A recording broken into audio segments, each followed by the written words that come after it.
Ananthu BK education YouTube ಚಾನಲ್ಗೆ ತಮಗೆಲ್ಲರಿಗೂ ಆತ್ಮೀಯವಾದಂತಹ ಸ್ವಾಗತ. ಆತ್ಮೀಯ ಸ್ಪರ್ಧಾರ್ಥಿಗಳೇ, ಈ ಒಂದು ಕ್ಲಾಸಲ್ಲಿ ನಾವು ಮೇ 19ರ ಪ್ರಚಲಿತ ಘಟನೆಗಳನ್ನು MCQ ಫಾರ್ಮೆಟ್ನಲ್ಲಿ ನೋಡಲಿದ್ದೇವೆ. ಬನ್ನಿ ಗೆಳೆಯರೆ, ಪ್ರಶ್ನೆಗಳನ್ನು ನೋಡ್ತಾ ಬರೋಣ. ಪ್ರಶ್ನೆ: which ministry is responsible for implementing the Samriddhi scheme? Samriddhi ಯೋಜನೆಯನ್ನ ಅನುಷ್ಠಾನಗೊಳಿಸುವ ಜವಾಬ್ದಾರಿಯು ಯಾವ ಸಚಿವಾಲಯಕ್ಕೆ ಇದೆ ಅಂತ ಪ್ರಶ್ನೆ ಕೇಳಲಾಗಿದೆ. ಇದಕ್ಕೆ ಸರಿಯಾದಂತ ಉತ್ತರ ಯಾವುದಂದ್ರೆ ಆಪ್ಷನ್ ಸಿ ಸರಿಯಾದಂತ ಉತ್ತರ ಆಗಿರ್ತದೆ. ಆಪ್ಷನ್ ಸಿ ಎಲೆಕ್ಟ್ರಾನಿಕ್ಸ್ ಮತ್ತು ಮಾಹಿತಿ ತಂತ್ರಜ್ಞಾನ ಸಚಿವಾಲಯವು ಸರಿಯಾದಂತ ಉತ್ತರ ಆಗಿರ್ತದೆ. ಇತ್ತೀಚೆಗೆ ಚಾರ್ಟರ್ಡ್ ಅಕೌಂಟೆಂಟ್ ಸೇರಿದಂತೆ 2 ಜನರನ್ನು ಸಮೃದ್ಧಿ ಯೋಜನೆಯಡಿಯಲ್ಲಿ ಎಲೆಕ್ಟ್ರಾನಿಕ್ಸ್ ಮತ್ತು ಮಾಹಿತಿ ತಂತ್ರಜ್ಞಾನ ಸಚಿವಾಲಯಕ್ಕೆ 3 ಕೋಟಿಗೂ ಹೆಚ್ಚು ರೂಪಾಯಿಗಳನ್ನು ವಂಚಿಸಿದ್ದಕ್ಕಾಗಿ ಬಂಧಿಸಲಾಗಿದೆ.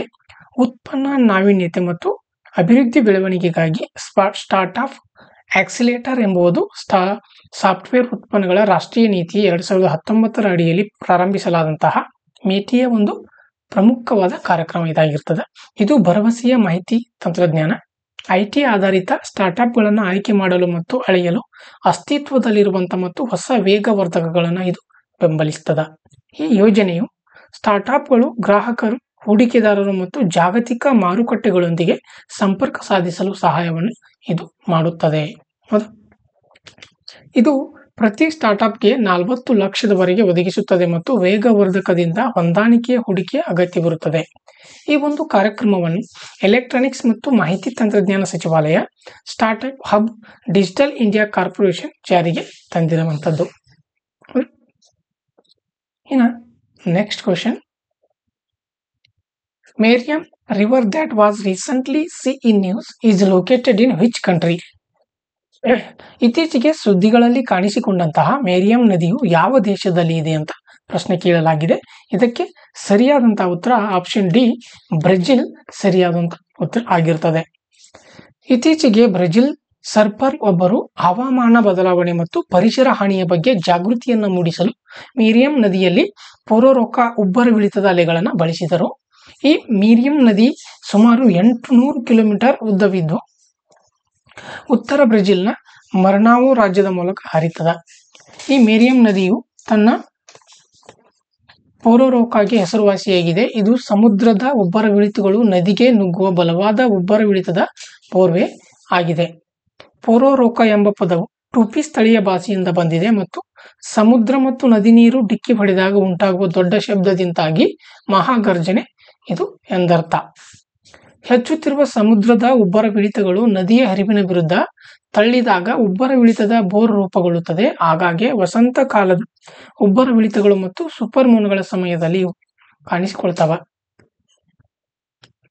Next question: centralized information management system portal was introduced by which institution? ಅಂದ್ರೆ ಕೇಂದ್ರ ಮಾಹಿತಿ ನಿರ್ವಹಣಾ ವ್ಯವಸ್ಥೆ ಪೋರ್ಟಲ್ ಅನ್ನ ಯಾವ ಸಂಸ್ಥೆ ಪರಿಚಯಿಸಿತು ಅಂತ ಕೇಳಿದರು. ಇದಕ್ಕೆ ಸರಿಯಾದಂತ ಉತ್ತರ ಆಪ್ಷನ್ ಬಿ ಭಾರತೀಯ ರಿಸರ್ವ್ ಬ್ಯಾಂಕ್ ಸರಿಯಾದಂತ ಉತ್ತರ ಆಗಿರ್ತದೆ. ನಿಯಂತ್ರಿತ ಸಂಸ್ಥೆಗಳು ತಮ್ಮ ಡಿಜಿಟಲ್ ಸಾಲ ನೀಡುವ ಅಪ್ಲಿಕೇಶನ್ಗಳ ವಿವರಗಳನ್ನ ಕೇಂದ್ರೀಕೃತ ಮಾಹಿತಿ ನಿರ್ವಹಣಾ ವ್ಯವಸ್ಥೆ ಪೋರ್ಟಲ್ ಮೂಲಕ ವರದಿ ಮಾಡುವುದನ್ನು ಭಾರತೀಯ ರಿಸರ್ವ್ ಬ್ಯಾಂಕ್ ಕಡ್ಡಾಯಗೊಳಿಸಿದೆ. ಹೌದಾ? ಕೇಂದ್ರೀಕೃತ ಮಾಹಿತಿ ನಿರ್ವಹಣಾ ವ್ಯವಸ್ಥೆ ಎಂಬುದು ದೊಡ್ಡ ಪ್ರಮಾಣದ ಡೇಟಾ ಸಂಸ್ಕರಣೆ, ವಿಶ್ಲೇಷಣೆ ಮತ್ತು ಹಂಚಿಕೆಯನ್ನು ನಿರ್ವಹಿಸಲು RBI ಪರಿಚಯಿಸಿದ ಆಧುನಿಕ ಡೇಟಾ ನಿರ್ವಹಣಾ ವೇದಿಕೆ ಇದಾಗಿರ್ತದೆ. ಇದು ಹಣಕಾಸು ಮತ್ತು ಆರ್ಥಿಕ ವಲಯಗಳಲ್ಲಿ ಡೇಟಾ ಗಣಿಗಾರಿಕೆ, ಪಠ್ಯ ವಿಶ್ಲೇಷಣೆ ಮತ್ತು ದೃಶ್ಯ ಒಳನೋಟಗಳಿಗಾಗಿ ಸುಧಾರಿತ ಪರಿಕರಗಳನ್ನು ಬಳಸಿಕೊಂಡು ಕೇಂದ್ರ ಡೇಟಾ ಗೋದಾಮಿನಂತೆ ಕಾರ್ಯವನ್ನು ನಿರ್ವಹಿಸುತ್ತದೆ. ಇದು ನಿಯಂತ್ರಕ ವರದಿ ಮಾಡುವಿಕೆಯ ದಕ್ಷತೆಯನ್ನ ಸುಧಾರಿಸುತ್ತದೆ ಮತ್ತು ಬ್ಯಾಂಕ್ಗಳು ಮತ್ತು ನಿಯಂತ್ರಿತ ಸಂಸ್ಥೆಗಳಿಗೆ ಕೆಲಸದ ಹೊರೆಯನ್ನ ಕಡಿಮೆ ಮಾಡುತ್ತದೆ ಹಾಗೂ RBI ಹಣಕಾಸು ವ್ಯವಸ್ಥೆಯನ್ನ ಉತ್ತಮವಾಗಿ ಮೇಲ್ವಿಚಾರಣೆ ಮಾಡಲು ಮತ್ತು ಸಂಭಾವ್ಯ ಅಪಾಯಗಳಿಗೆ ವೇಗವಾಗಿ ಪ್ರತಿಕ್ರಿಯಿಸಲು ಸಹಾಯವನ್ನು ಇದು ಮಾಡುತ್ತದೆ. ಹೌದಾ? Next question: recently India and which organization have launched two research projects to tackle the population caused by the littering of plastic in seas or oceans? ಸಮುದ್ರ ಅಥವಾ ಸಾಗರಗಳಲ್ಲಿ ಪ್ಲಾಸ್ಟಿಕ್ಗಳ ಕಸದಿಂದ ಉಂಟಾಗುವಂತಹ ಮಾಲಿನ್ಯವನ್ನು ನಿಭಾಯಿಸಲು ಭಾರತ ಮತ್ತು ಯಾವ ಸಂಸ್ಥೆ ಇತ್ತೀಚೆಗೆ 2 ಸಂಶೋಧನಾ ಯೋಜನೆಗಳನ್ನು ಪ್ರಾರಂಭಿಸಿವೆ ಅಂತ ಕೇಳಿದಾರೆ. ಇದಕ್ಕೆ ಸರಿಯಾದಂಥ ಉತ್ತರ ಆಪ್ಷನ್ ಡಿ, ಯುರೋಪಿಯನ್ ಯೂನಿಯನ್ ಸರಿಯಾದಂಥ ಉತ್ತರ ಆಗಿರ್ತದೆ.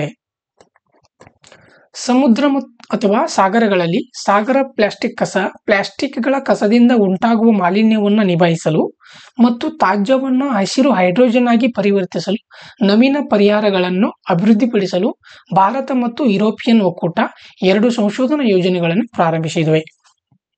ಭಾರತ ಮತ್ತು ಯುರೋಪಿಯನ್ ಯೂನಿಯನ್ 2 ಯೋಜನೆಗಳಲ್ಲಿ ಜಂಟಿಯಾಗಿ ಒಟ್ಟು 391 ಕೋಟಿ ರು ಅಥವಾ 41 ಮಿಲಿಯನ್ ಯುರೋಗಳಷ್ಟು ಹೂಡಿಕೆಯನ್ನು ಮಾಡಿರ್ತವೆ. ಈ ಉಪಕ್ರಮಗಳು ಭಾರತ ಯುರೋಪ್ ಒಕ್ಕೂಟದ ವ್ಯಾಪಾರ ಮತ್ತು ತಂತ್ರಜ್ಞಾನ ಮಂಡಳಿಯ ಅಡಿಯಲ್ಲಿ ಇವುಗಳನ್ನು ಪ್ರಾರಂಭಿಸಲಾಗಿರ್ತದೆ.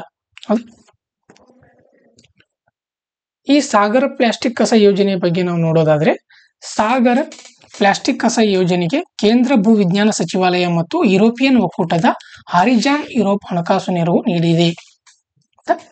ಭೂವಿಜ್ಞಾನ ಸಚಿವಾಲಯವು 90 ಕೋಟಿ ರು ಮತ್ತು ಅಥವಾ 9.3 ಮಿಲಿಯನ್ ಯುರೋಗಳನ್ನು ಹೂಡಿಕೆ ಮಾಡಲಿದೆ ಮತ್ತು ಹಾರಿಜಾನ್ ಯುರೋಪ್ 115 ಕೋಟಿ ರು ಅಥವಾ 12 ಮಿಲಿಯನ್ ಯುರೋಗಳನ್ನು ಹೂಡಿಕೆ ಮಾಡಲಿದೆ.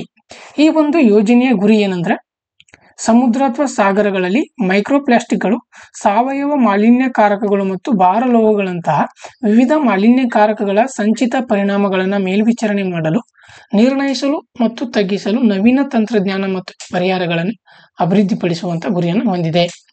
ತ್ಯಾಜ್ಯದಿಂದ ಹಸಿರು ಹೈಡ್ರೋಜನ್ ಯೋಜನೆಯ ಬಗ್ಗೆ ಕೇಂದ್ರ ಹೊಸ ಮತ್ತು ನವೀಕರಿಸಬಹುದಾದ ಇಂಧನ ಸಚಿವಾಲಯ ಮತ್ತು ಯುರೋಪಿಯನ್ ಒಕ್ಕೂಟದ ಹಾರಿಜಾನ್ ಯುರೋಪ್ ಈ ಯೋಜನೆಗೆ ಹಣಕಾಸನ್ನು ಒದಗಿಸಲಿವೆ.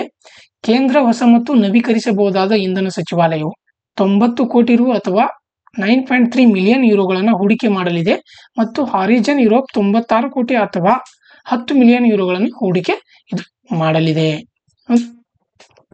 ಇನ್ನು next question, recently former president of which country Jose Mujica passed away at the age of 89? ಇತ್ತೀಚೆಗೆ ಯಾವ ದೇಶದ ಮಾಜಿ ಅಧ್ಯಕ್ಷ ಜೋಶ್ ಮುಜಾಕ್ 89ನೇ ವಯಸ್ಸಿನಲ್ಲಿ ನಿಧನರಾದರು ಅಂತ ಕೇಳಿದ್ದಾರೆ. ಇದಕ್ಕೆ ಸರಿಯಾದಂತ ಉತ್ತರ ಆಪ್ಷನ್ ಡಿ, ಉರುಗ್ವೆ ಸರಿಯಾದಂತ ಉತ್ತರ. ಉರುಗ್ವೆಯ ಮಾಜಿ ಅಧ್ಯಕ್ಷ ಜೋಸ್ ಮುಜಿಕಾ 89ನೇ ವಯಸ್ಸಿನಲ್ಲಿ ನಿಧನರಾದರು. ಪೇಪೆ ಎಂಬ ಅಡ್ಡ ಹೆಸರಿನಿಂದ ಅನೇಕ ಉರುಗ್ವೆಯವರಿಗೆ ಪರಿಚಿತರಾಗಿರುವಂತಹ ನೇರ ಮಾತಿನ ಮುಜಿಕಾ 2010ರಿಂದ 15ರವರೆಗೆ ಸಣ್ಣ ಕೃಷಿ ದೇಶದ ಎಡಪಂಥೀಯ ಸರ್ಕಾರವನ್ನು ಇವರು ಮುನ್ನಡೆಸಿದರು. ಅಧ್ಯಕ್ಷರಾಗಿ ಮುಜಿಕಾ ನಾಗರಿಕ ಸ್ವಾತಂತ್ರ್ಯಗಳಿಗೆ ಸಂಬಂಧಿತ ವಿಷಯಗಳ ಬಗ್ಗೆ ಪ್ರಮುಖ ಉದಾರವಾದಿ ನಿಲುವನ್ನು ಇವರು ತೆಗೆದುಕೊಂಡಿದ್ದರು. ಗರ್ಭಧಾರಣೆಯ ಆರಂಭಿಕ ಹಂತಗಳಲ್ಲಿ ಸಲಿಂಗಕಾಮಿ ಅಥವಾ ಗರ್ಭಪಾತವನ್ನು ಅನುಮತಿಸುವ ಕಾನೂನಿಗೆ ಅವರು ಸಹಿಯನ್ನು ಹಾಕಿದರು ಮತ್ತು ಗಾಂಜಾ ಮಾರಾಟವನ್ನು ಕಾನೂನುಬದ್ಧಗೊಳಿಸುವ ಪ್ರಸ್ತಾಪವನ್ನು ಕೂಡ ಬೆಂಬಲಿಸಿದರು. ಮುಜಿಕಾ ಒಮ್ಮೆ ಟುಕ್ಮರೋಸ್ ಬಂಡಾಯ ಗುಂಪನ್ನು ಮುನ್ನಡೆಸಿದರು ಮತ್ತು 15 ವರ್ಷಗಳ ಕಾಲ ಜೈಲಿನಲ್ಲಿ ಕಳೆದು ಹೆಚ್ಚಿನ ಸಮಯವನ್ನು ಏಕಾಂತದಲ್ಲಿ ಕಳೆದಿರುವಂತವರು. ಇವರು ಉರುಗ್ವೆ ದೇಶದವರು. Next question, on 15th May, a larger scale integrated field exercise titled Tista Farahara was successfully conducted by whom? ಮೇ 15ರಂದು ತಿಸ್ತಾ ಫರಹಾರ ಎಂಬ ದೊಡ್ಡ ಪ್ರಮಾಣದ ಸಮಗ್ರ ಕ್ಷೇತ್ರ ವ್ಯಾಯಾಮವನ್ನು ಯಾರು ಯಶಸ್ವಿಯಾಗಿ ನಡೆಸಿದರು ಅಂತ ಕೇಳಿದ್ದಾರೆ. ಇದಕ್ಕೆ ಸರಿಯಾದಂತ ಉತ್ತರ ಆಪ್ಷನ್ ಎ, ಭಾರತೀಯ ಸೇನೆ, ಇಂಡಿಯನ್ ಆರ್ಮಿ. ಮೇ 15ರಂದು ಭಾರತೀಯ ಸೇನೆಯು ತಿಸ್ತಾ ಫೀಲ್ಡ್ ಫೈರಿಂಗ್ ರೇಂಜ್ನಲ್ಲಿ ತಿಸ್ತಾ ಪ್ರಹಾರ್ ಎಂಬ ದೊಡ್ಡ ಪ್ರಮಾಣದ ಸಮಗ್ರ ಕ್ಷೇತ್ರ ವ್ಯಾಯಾಮವನ್ನು ಎಕ್ಸರ್ಸೈಸ್ ಅನ್ನು ಯಶಸ್ವಿಯಾಗಿ ನಡೆಸಿತು. ಇದು ನದಿ ಪ್ರದೇಶಗಳಲ್ಲಿ ಯುದ್ಧ ಮತ್ತು ಬೆಂಬಲ ಪಡೆಗಳ ನಡುವಿನ ಕಾರ್ಯಾಚರಣೆ ಸಿದ್ಧತೆ ಮತ್ತು ಸಮನ್ವಯವನ್ನು ಪ್ರದರ್ಶಿಸಿತು. ಕಾರ್ಯಾಚರಣೆಯ ಪದಾತಿ ದಳ, ಫಿರಂಗಿ ದಳ, ಅವಾರ್ಡ್ ಕಾರ್ಪ್ಸ್, ಪ್ಯಾರಾಸ್ಪೇಷಲ್ ಫೋರ್ಸ್, ಎಂಜಿನಿಯರ್ಗಳು ಮತ್ತು ಇತರ ಶಸ್ತ್ರಾಸ್ತ್ರಗಳ ನಡುವಿನ ಯುದ್ಧ ಸಂವಹನದ ಮೇಲೆ ಕೇಂದ್ರೀಕರಿಸಿದೆ. ಹೊಸದಾಗಿ ಸೇರಿಸಲಾದ ಮುಂದಿನ ಪೀಳಿಗೆಯ ಶಸ್ತ್ರಾಸ್ತ್ರಗಳು, ವ್ಯವಸ್ಥೆಗಳು ಮತ್ತು ವೇದಿಕೆಗಳನ್ನು ಡ್ರಿಲ್ ಸಮಯದಲ್ಲಿ ನಿಯೋಜಿಸಲಾಯಿತು ಮತ್ತು ಮೌಲ್ಯೀಕರಿಸಲಾಯಿತು. ನದಿ ಭೂಪ್ರದೇಶ ಮತ್ತು ಪ್ರತಿಕೂಲ ಹವಾಮಾನ ಪರಿಸ್ಥಿತಿಗಳಲ್ಲಿ ತ್ವರಿತ ನಿಯೋಜನೆಗೆ ಸೈನ್ಯವು ತನ್ನ ಸಾಮರ್ಥ್ಯವನ್ನು ಪ್ರದರ್ಶಿಸಿತು. ಹೆಚ್ಚುವರಿಯಾಗಿ ಹೆಚ್ಚಿನ ಒತ್ತಡದ ಸಮುದ್ರ ನೀರಿನ ಲವಣ ರಹಿತೀಕರಣಕ್ಕಾಗಿ ಸ್ಥಳೀಯ ನ್ಯಾನೋಫೋರ್ಸ್ ಬಹುಪದರದ ಫ್ಯಾಲಿಮರಿಕ್ ಮೆಂಬರನ್ ಅನ್ನು DRDO ಯಶಸ್ವಿಯಾಗಿ ಅಭಿವೃದ್ಧಿಪಡಿಸಿತು. ಹೌದಾ? ಇನ್ನು next question, recently which former chief justice of India joins NLU Delhi as district professor? ಇತ್ತೀಚೆಗೆ ಭಾರತದ ಯಾವ ಮಾಜಿ ಮುಖ್ಯ ನ್ಯಾಯಮೂರ್ತಿ NLU ದೆಹಲಿಯಲ್ಲಿ ವಿಶಿಷ್ಟ ಪ್ರಾಧ್ಯಾಪಕರಾಗಿ ಸೇರ್ಪಡೆಗೊಂಡಿದ್ದಾರೆ ಅಂತ ಕೇಳಿದ್ದಾರೆ. ಇದಕ್ಕೆ ಸರಿಯಾದಂತ ಉತ್ತರ ಆಪ್ಷನ್ ಎ DY ಚಂದ್ರಚೂಡ.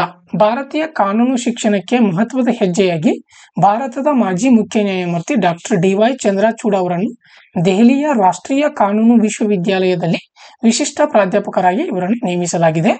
ಪ್ರಗತಿಪರ ನ್ಯಾಯಾಂಗ ಚಿಂತಕ ಎಂದು ವ್ಯಾಪಕವಾಗಿ ಗುರುತಿಸಲ್ಪಟ್ಟಿರುವ ಅವರ NLU ದೆಹಲಿಯೊಂದಿಗಿನ ಸಂಬಂಧವು ವಿಶ್ವವಿದ್ಯಾಲಯದ ಶೈಕ್ಷಣಿಕ ಮತ್ತು ಸಂಶೋಧನಾ ಪ್ರಯತ್ನಗಳಲ್ಲಿ ಒಂದು ಪರಿವರ್ತನಾ ಅಧ್ಯಾಯವನ್ನು ಗುರುತಿಸುತ್ತದೆ. ಈ ನೇಮಕಾತಿಯು ಪ್ರಸ್ತುತ ಗಮನದಲ್ಲಿದೆ, ಏಕೆಂದರೆ DY ಚಂದ್ರಚೂಡ ಇತ್ತೀಚೆಗೆ ಭಾರತದ 50ನೇ ಮುಖ್ಯ ನ್ಯಾಯಮೂರ್ತಿಯಾಗಿ 2 ವರ್ಷಗಳ ಅವಧಿಯನ್ನು ಪೂರ್ಣಗೊಳಿಸಿದ ನಂತರ ನವೆಂಬರ್ 24ರಲ್ಲಿ ನಿವೃತ್ತರಾದವರು. NLU ದೆಹಲಿಯ ಮೇ 15, 2025ರಂದು ನೇಮಕಾತಿಯನ್ನು ಘೋಷಿಸಿತು ಮತ್ತು ಹೊಸದಾಗಿ ಸಾಂವಿಧಾನಿಕ ಅಧ್ಯಯನ ಕೇಂದ್ರದ ಮೂಲಕ ಮುಂದುವರೆದ ಕಾನೂನು ಸಂಶೋಧನೆಗೆ ಮಾರ್ಗದರ್ಶನ ನೀಡುವುದಾಗಿ ಹೇಳಿದೆ. Next question, recently in which Southwest Pacific Island country of the World Health Organization has officially declared a polio outbreak? ಇತ್ತೀಚೆಗೆ ವಿಶ್ವ ಆರೋಗ್ಯ ಸಂಸ್ಥೆಯ ನೈಋತ್ಯ ಪೆಸಿಫಿಕ್ ದ್ವೀಪ ದೇಶದಲ್ಲಿ ಪೋಲಿಯೋ ಏಕಾಏಕಿ ಸಂಭವಿಸಿದೆ ಎಂದು ಅಧಿಕೃತವಾಗಿ ಘೋಷಿಸಲಾಗಿದೆ. ಇದಕ್ಕೆ ಸರಿಯಾದಂತ ಉತ್ತರ ಆಪ್ಷನ್ ಎ ಪಪುವಾ ನ್ಯೂಗಿನಿಯಾ. ವಿಶ್ವ ಆರೋಗ್ಯ ಸಂಸ್ಥೆಯು ಮೇ 15, 2025ರಂದು ನೈಋತ್ಯ ಪೆಸಿಫಿಕ್ ದ್ವೀಪ ದೇಶವಾದ ಪಪುವಾ ನ್ಯೂಗಿನಿಯಾದಲ್ಲಿ ಪೋಲಿಯೋ ಏಕಾಏಕಿ ಸಂಭವಿಸಿದೆ ಎಂದು ಅಧಿಕೃತವಾಗಿ ಘೋಷಿಸಿದೆ. 2 ಮಕ್ಕಳು ಪೋಲಿಯೋ ವೈರಸ್ ಸೋಂಕಿಗೆ ಒಳಗಾಗಿರುವುದು ಕಂಡುಬಂದ ನಂತರ ವರ್ಲ್ಡ್ ಹೆಲ್ತ್ ಆರ್ಗನೈಸೇಷನ್ ಇದನ್ನು ಘೋಷಿಸಿತು. ದೇಶದಲ್ಲಿ ಕೊನೆಯ ಪೋಲಿಯೋ ಏಕಾಏಕಿ 2018ರಲ್ಲಿ ವರದಿಯಾಗಿದೆ ಮತ್ತು 2020ರಿಂದ ಇಲ್ಲಿಯವರೆಗೆ ದೇಶದಲ್ಲಿ ಯಾವುದೇ ಹೊಸ ಪೋಲಿಯೋ ವೈರಸ್ ಪ್ರಕರಣ ವರದಿಯಾಗಿಲ್ಲ. ಜನಸಂಖ್ಯೆಯ ಅರ್ಧಕ್ಕಿಂತ ಕಡಿಮೆ ಜನರು ಪೋಲಿಯೋ ವೈರಸ್ ವಿರುದ್ಧ ಲಸಿಕೆ ಹಾಕಿಸಿಕೊಂಡಿರುವ ದೇಶದಲ್ಲಿ ಸಾರ್ವತ್ರಿಕ ಪೋಲಿಯೋ ಲಸಿಕೆ ವ್ಯಾಪ್ತಿಗೆ WHO ಕರೆಯನ್ನ ನೀಡಿದೆ. ವೈರಸ್ ಪ್ರಪಂಚದ ಇತರ ಭಾಗಗಳಿಗೆ ಹರಡುವುದು ಮತ್ತು ಭೂಮಿಯಿಂದ ರೋಗವನ್ನು ನಿರ್ಮೂಲನೆ ಮಾಡುವ ಜಾಗತಿಕ ಪೋಲಿಯೋ ನಿರ್ಮೂಲನಾ ಉಪಕ್ರಮದ ಗುರಿಯನ್ನು ಅಪಾಯಕ್ಕೆ ಸಿಲುಕಿಸಬಹುದು ಎಂದು WHO ಭಯಪಡುತ್ತದೆ. Next question, who became the 86th Indian chess grandmaster? 86ನೇ ಭಾರತೀಯ ಚೆಸ್ ಗ್ರ್ಯಾಂಡ್ ಮಾಸ್ಟರ್ ಯಾರು ಅಂತ ಕೇಳಿದಾರೆ. ಇದಕ್ಕೆ ಸರಿಯಾದಂತ ಉತ್ತರ ಆಪ್ಷನ್ ಎ LR ಶ್ರೀಹರಿ ಸರಿಯಾದಂತ ಉತ್ತರ.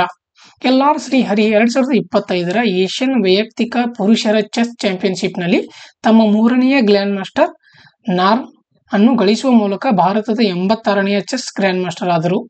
LR ಶ್ರೀಹರಿಗಿಂತ ಮೊದಲು ತಮಿಳುನಾಡಿನ P ಶ್ಯಾಮ್ನಿಕಲ್ ಭಾರತದ 85ನೇ ಚೆಸ್ ಗ್ರ್ಯಾಂಡ್ ಮಾಸ್ಟರ್ ಆಗಿದ್ದು, P ಶ್ಯಾಮ್ನಿಕಲ್ ಅವರು 2024 May 12ರಂದು Dubai police masters chess tournament ನಲ್ಲಿ ಪ್ರತಿಷ್ಠಿತ ಪ್ರಶಸ್ತಿಯನ್ನು ಕೂಡ ಗೆದ್ದಿದ್ದರು. ಏಷ್ಯನ್ ವೈಯಕ್ತಿಕ ಪುರುಷರ chess championship United Arab Emirates all ಐನಲ್ಲಿ 2025 May 6ರಿಂದ 15ರವರೆಗೆ ನಡೆಯಿತು.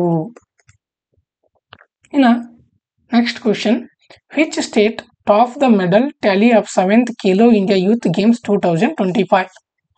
2025ರ 7ನೇ ಖೇಲೋ ಇಂಡಿಯಾ ಯೂತ್ ಗೇಮ್ಸ್ ನಲ್ಲಿ ಪದಕ ಪಟ್ಟಿಯಲ್ಲಿ ಯಾವ ರಾಜ್ಯ ಅಗ್ರಸ್ಥಾನದಲ್ಲಿದೆ ಅಂತ ಕೇಳಿದ್ದಾರೆ. ಇದಕ್ಕೆ ಸರಿಯಾದಂತ ಉತ್ತರ ಆಪ್ಷನ್ ಡಿ ಮಹಾರಾಷ್ಟ್ರ ಸರಿಯಾದಂತ ಉತ್ತರ ಆಗಿರ್ತದೆ. ಬಿಹಾರದಲ್ಲಿ ನಡೆದಂತಹ 7ನೇ ಖೇಲೋ ಇಂಡಿಯಾ ಯೂತ್ ಗೇಮ್ಸ್ 2025ರಲ್ಲಿ ಮಹಾರಾಷ್ಟ್ರವು ಖೇಲೋ ಇಂಡಿಯಾ ಯೂತ್ ಗೇಮ್ಸ್ ನಲ್ಲಿ ಪದಕ ಪಟ್ಟಿಯಲ್ಲಿ ಅಗ್ರಸ್ಥಾನ ಪಡೆಯುವ ಮೂಲಕ ತನ್ನ ಪ್ರಾಬಲ್ಯವನ್ನು ಕಾಯ್ದುಕೊಂಡಿತು. ಮಹಾರಾಷ್ಟ್ರವು 58 ಚಿನ್ನ, 47 ಬೆಳ್ಳಿ ಮತ್ತು 53 ಕಂಚು ಸೇರಿದಂತೆ ಒಟ್ಟು 158 ಪದಕಗಳನ್ನು ಪಡೆದುಕೊಂಡಿದೆ. ಹರಿಯಾಣ 2ನೇ ಸ್ಥಾನದಲ್ಲಿದ್ದರೆ ರಾಜಸ್ಥಾನ್ 3ನೇ ಸ್ಥಾನದಲ್ಲಿದೆ. ಗಜಸಿಂಹ ಈ ಕ್ರೀಡಾಕೂಟದ ಮ್ಯಾಸ್ಕಾಟ್ ಆಗಿದ್ದು, ಜಿಮ್ನಾಸ್ಟಿಕ್, ಶೂಟಿಂಗ್ ಮತ್ತು ಸೈಕ್ಲಿಂಗ್ ಎಂಬ 3 ಸ್ಪರ್ಧೆಗಳು ನವದೆಹಲಿಯಲ್ಲಿ ನಡೆದವು. ಆದರೆ ಪಾಟ್ನಾ, ರಾಜ್ಗಿರ್, ಬೇಗುಸರಾಯ್, ಗಯಾ ಹಾಗೂ ಭಾಗಲ್ಪುರ್ ಇತರ ಸ್ಪರ್ಧೆಗಳನ್ನು ಆಯೋಜಿಸಿದ್ದವು. ಖೇಲೋ ಇಂಡಿಯಾ ಯೂತ್ ಗೇಮ್ಸ್ 2025 ನೋಡೋದಾದ್ರೆ ಇದರ ಥೀಮ್ ಏನಂದ್ರೆ ಖೇಲ್ ಕಿ ರಂಗ್ ಬರ್ ಕಿ ಸಾಂಗ್. ಇದರಲ್ಲಿ ಅಗ್ರ ತಂಡ ಮಹಾರಾಷ್ಟ್ರ 585. ಈ ಒಂದು ಇವೆಂಟ್ ಯಾವಾಗ ಅಂದ್ರೆ ಮೇ 4ರಿಂದ 15ರವರೆಗೆ ನಡೆಯಿತು. ಇದರ ಅತಿಥಿ ರಾಜ್ಯ ಬಿಹಾರ್ ಆಗಿರ್ತದೆ. ಇನ್ನು ಈ ಒಂದು ಕ್ಲಾಸ್ ಯಾರಿಗೆಲ್ಲ ಇಷ್ಟವಾಗಿದೆ ಲೈಕ್ ಮಾಡಿ, ಶೇರ್ ಮಾಡಿ, ಕಮೆಂಟ್ಸ್ ಮಾಡಿ ಮತ್ತು ನನ್ನ ಚಾನಲ್ಗೆ ನೀವೇನಾದರೂ ಹೊಸಬರಾಗಿದ್ರೆ ಸಬ್ಸ್ಕ್ರೈಬ್ ಮಾಡ್ಕೊಳ್ಳಿ ಅಂತ ಹೇಳ್ತಾ ಇಂದಿನ ಕ್ಲಾಸನ್ನು ಮುಗಿಸ್ತಾ ಇದ್ದೀನಿ. Thank you.